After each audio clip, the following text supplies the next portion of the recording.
Let's go. Game time. Welcome to The Better Baby Daddy podcast. Yes, I'm Kelly Burgess, one of your co-hosts. And I'm John, your other co.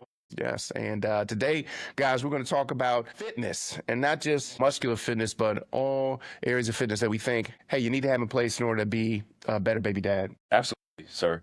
And those fitness tips are going to be, or have been, the driving force for my growth as a man as I aged and went through and experienced some very intense situations, decisions that I made. Yeah. And so, as John and I have been talking about just things that we felt were important for guys to know, and that things that helped us, move forward from where we were in different situations. We felt, hey, let's put a little framework that's easy for us to put our heads around. And so we're going to touch on 5 areas today. So let's just kick it off. Physical fitness, right? Yes, sir. You have to be physically fit as a man. It is like all of these things that we're going to go over, all these 5 fitness tips are foundational, but that physical fitness can really set the tone for discipline throughout all areas of your life. No doubt. Yeah. I can speak specifically. Physical fitness is what allowed me to go from an undisciplined individual to a disciplined individual. Yeah. And if you think about it, when you see someone with a fit body, what do you think? Dedication. Discipline, right? Motivated, healthy, strong, right? Yeah. So it's one of those foundational core tenets, and it really can set the tone for the discipline in other areas of your life. And it gives you confidence that you can tackle other difficult things. So when you're physically, you put your body through the stress and you do it when you don't want to do it. When you have to move over to maybe a difficult conversation like we were talking about, you just do it because you got this discipline and this resilience in this other area. The other thing is it sets a great tone, and you talk about some great stories with your girls of like just what we do. We have a saying in our family when it's time to go to the gym, we are a fit family. I clap and so those little small decisions that we make is because we're a fit family, but it sets a great example for your kids. So being physically fit, having a structure, and just get out there and do it, guys. Wherever you are, I don't care if you're 200 pounds overweight or if you're ready to run an ultra marathon, just do the thing, plan it out and do it. Yeah, there's no excuse when it comes to time. Saying I don't have time to work out is this man don't want to hear it. Yeah. There's no empathy for that. There's no sympathy for that. Right.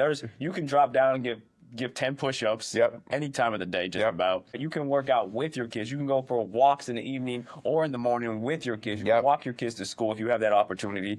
You can do 10 burpees at your desk, at work. There are so many opportunities. It doesn't have to be a 2-hour gym session. It does not.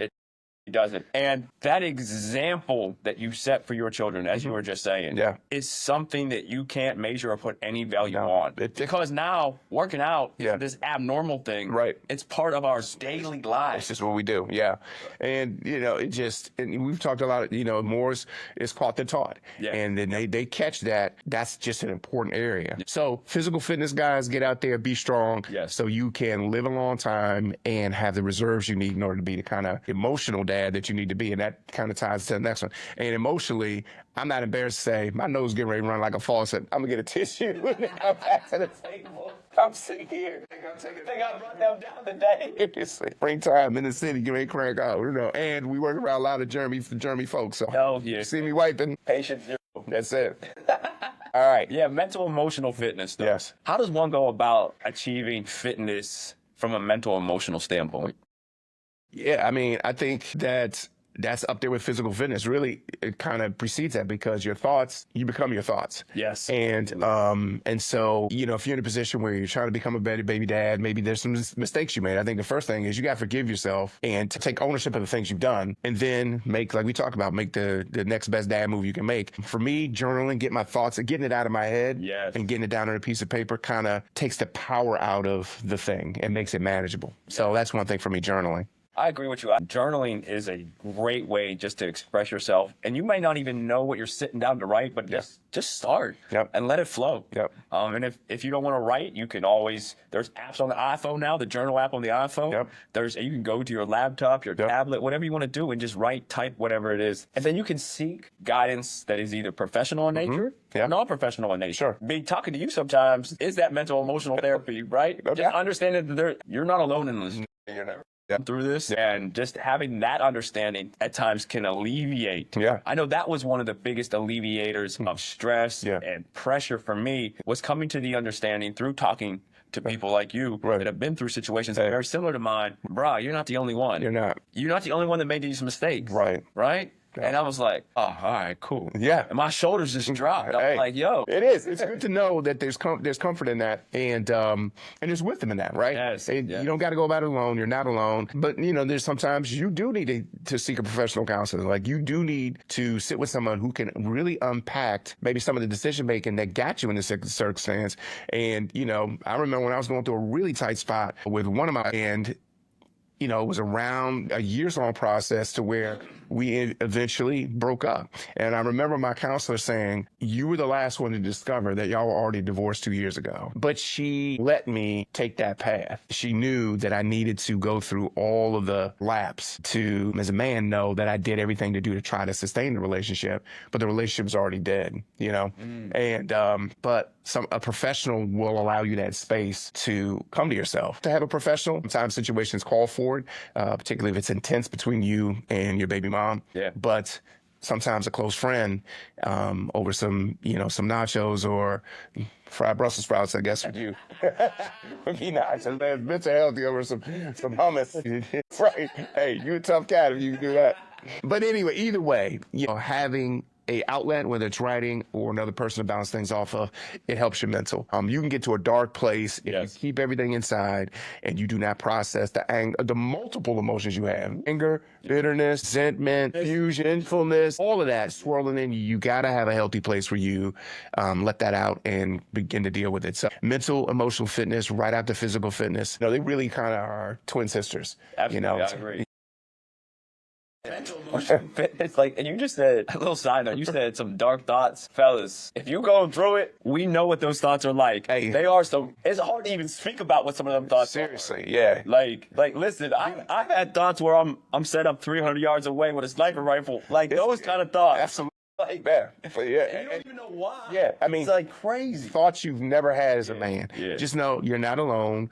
DM us if you're at that point, just to you're not weird for having them, but don't act on them. That's what we're saying. So find a way to process them, feel them, but then process it in a healthy way. Flip it to something that's productive for you and your kids. We want you to stick around for a while. Yeah. We want your family to stick around for a while. Absolutely. And not to be funny, when men stay in that dark state for a while, they do dark things. Yes. Yeah. They do really, really dark things that completely change their life and their kids' life, and we don't want that for you. So. Absolutely.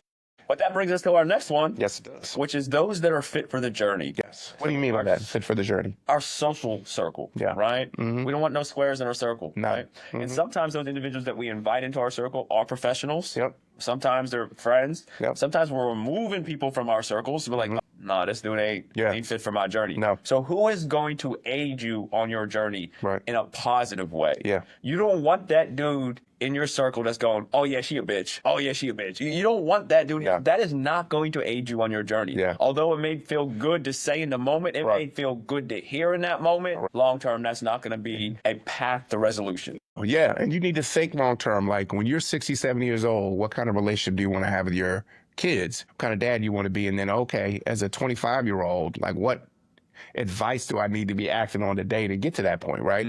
And so, a cat or a woman who's in your ear talking about, who's downgrading your baby mama, who's enticing you to do things that are going to siphon away your ability to be a good dad financially or emotionally or whatever, they cannot be in your inner circle. And so, last thing you need is to be running around clubbing, meeting all kind of females when you really need to lock in and do what you need to do financially and emotionally to be there with your kids. So choose wisely the people that are around you. And I would recommend two things. I would recommend a wise older man who has walked a couple of laps ahead of you and is settled, has resolved that, and can give you unfiltered advice on next steps, right? And then a contemporary who might be in a successful situation, right? And be like, hey, how did that work? Somebody who's with you, and then somebody who's a few steps ahead of you. I agree. That is a great point.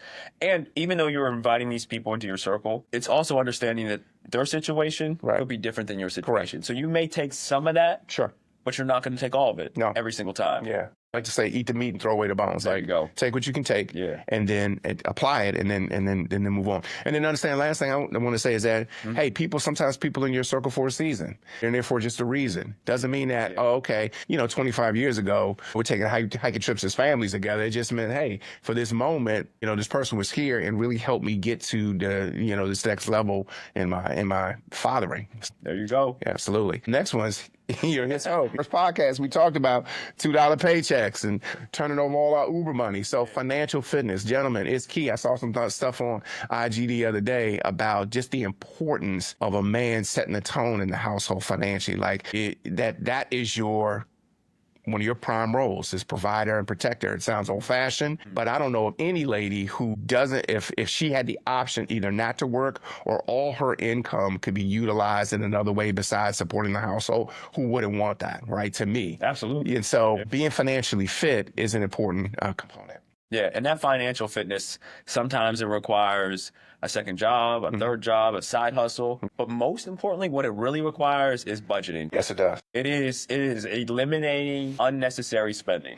Yeah, and making unemotional decisions about the money ahead of time. Right. So you're not into the month trying to, move and shake and figuring out why am I running out of money. You've planned months, maybe a quarter ahead, and so it removes the emotion of the decision. If you know you have a hard time spending money, you got to make it hard for yourself to spend money. Yes. You might have to go old school with paper bills. And like when these paper bills run, I'm not using the debit card because it removes me from understanding how that money is flowing. Yeah. But hey, I got whatever, $500 to spend discretionary income this month, and when it's gone, it's gone. And then you rock like that. I know one thing I struggle with, and we have a great men's accountability group, and I don't think I've talked to y'all about this, is I love eating out. I like taking my kids out. Yeah. I love grabbing something with my wife. And I told her, I said, we need to flip that. So that money we're spending eating out, hey, we need to invest in, some pots and pans at home and cook at home. But the point, like John said, is like, have a budget, gentlemen, and then execute the plan. You're not going to be perfect, but you at least have it written and you kind of compare what you did to what you plan to do.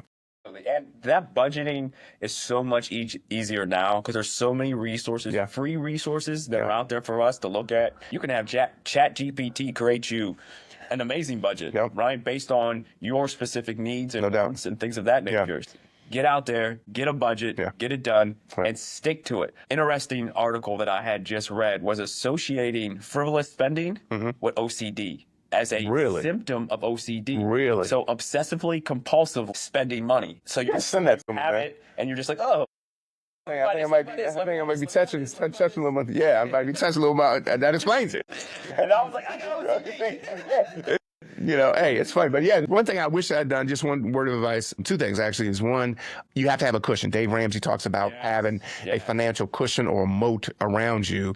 And because stuff happens, I just had to drop a lot of money in my car 2 times. And the second time was very unexpectedly. And just having $1,000 cushion, then 1 month's salary, then 3 months, 6 months salary because stuff happens. And if I was to do it again, it's kind of funny. If I was to be a baby daddy again, which I wouldn't want to do that. But if I was in that situation, my advice would be is you might have to 1.5 times X that, meaning that if the normal family, needs $1,000 cushion at first, you might need $1,500. You just have more exposure to stuff happening. Yeah. Less stuff out of your control. So just long story short, have a cushion and continue to build that until you have about a 6 to 12 month, cushion of living expenses, basic living expenses saved. So if something happens like a job reduction, car problems, just like you just said. No doubt about it. Look, here's the thing. We understand you're paying child support, you're paying rent, you're paying a mortgage. You're also helping with the races that are coming. Correct. You're doing everything. Yeah. You're buying food for yourself. Yeah. You want to have a beer with the fellas. Yeah. This is a difficult process. Sure. And believe me, if anyone knows, it's Mr. $2 paycheck. Hey.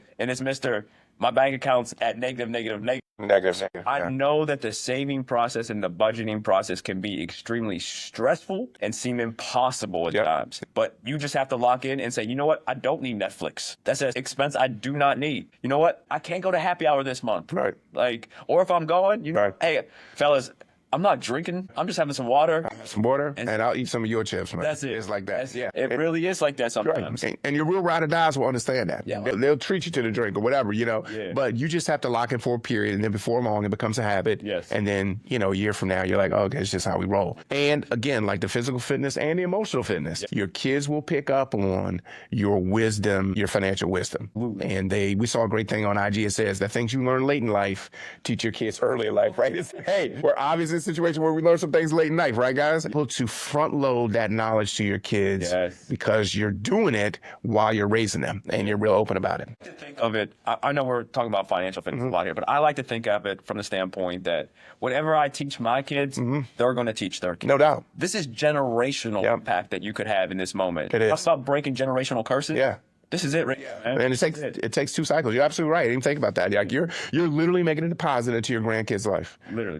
By what you put into your kids' life. And this kind of ties into the lesson. See how this is flowing. That's what happens when you record something 2 or 3 times. You really tell them all that. Hey man, hey, we real here. We real. But spiritual fitness, and this is a one that's real personal to me because as we talked about in the Toy Story episode, we were talking about some of the toughest times. I know I wouldn't have made it without a sense that something and someone bigger than me could help guide me forward from those lowest moments as a man. So if you're in those tight valley situations where you're at the end of yourself, you don't know what to do, you've really blown it, you don't know how to walk it back, you have to have a resource bigger than you to give you the hope, to instill in you the faith that, hey, this next step is going to lead me to where I want to be. For me, it was God. I'm a Christian. I'm being upfront about that. I'm not a, beat you over the head with the Bible guy, but I will say that there was definite times where I was guided by things I read in the Word. There was things I avoided because of things I read in the Word. We share things about just jokers in the news making, just mistakes that men have made for like a bazillion years, right? It's the dawn of time, right? Nothing new under the sun. But that spiritual fitness helps you put your finite life in perspective. Absolutely. And so whether it's prayer, you have a relationship with a church, you do have to tap into a source that's bigger than you. Absolutely. Yeah. And as B said, that spiritual fitness is so essential, so important. And it doesn't look the same for everybody. No. It really doesn't. Spiritual fitness for me is more of a conglomerate of different information that I pull towards me. I do not discredit anything. I look for the gold in everything. So I'm a gold miner. So I am looking for the gold in anything, whether it's the Bible, the Quran, whether it's Buddhism, whatever it is. Do not discredit it because there's so much wisdom. Yeah. We're talking about thousands of years of wisdom. Yeah. Whether you believe it or don't believe it, there's thousands of years of wisdom in these books and in these teachings. Yeah. So find something that resonates with you from wherever it may come from and lean into it. I am a firm believer that there is something bigger, there is something more powerful out there than me. Right. And that does give me a solid base to stand on and to pull from. Right. In times of stress and need. So that spiritual fitness is so important. It really is. And for some of you, it might just be meditation sessions. It might be sitting at home all by yourself, quietly, with your legs crossed. It might just be that. And if that is it, then find that peace. Right. And I think at the end of the day, if we could sum up spiritual fitness, it is the finding of peace and calm.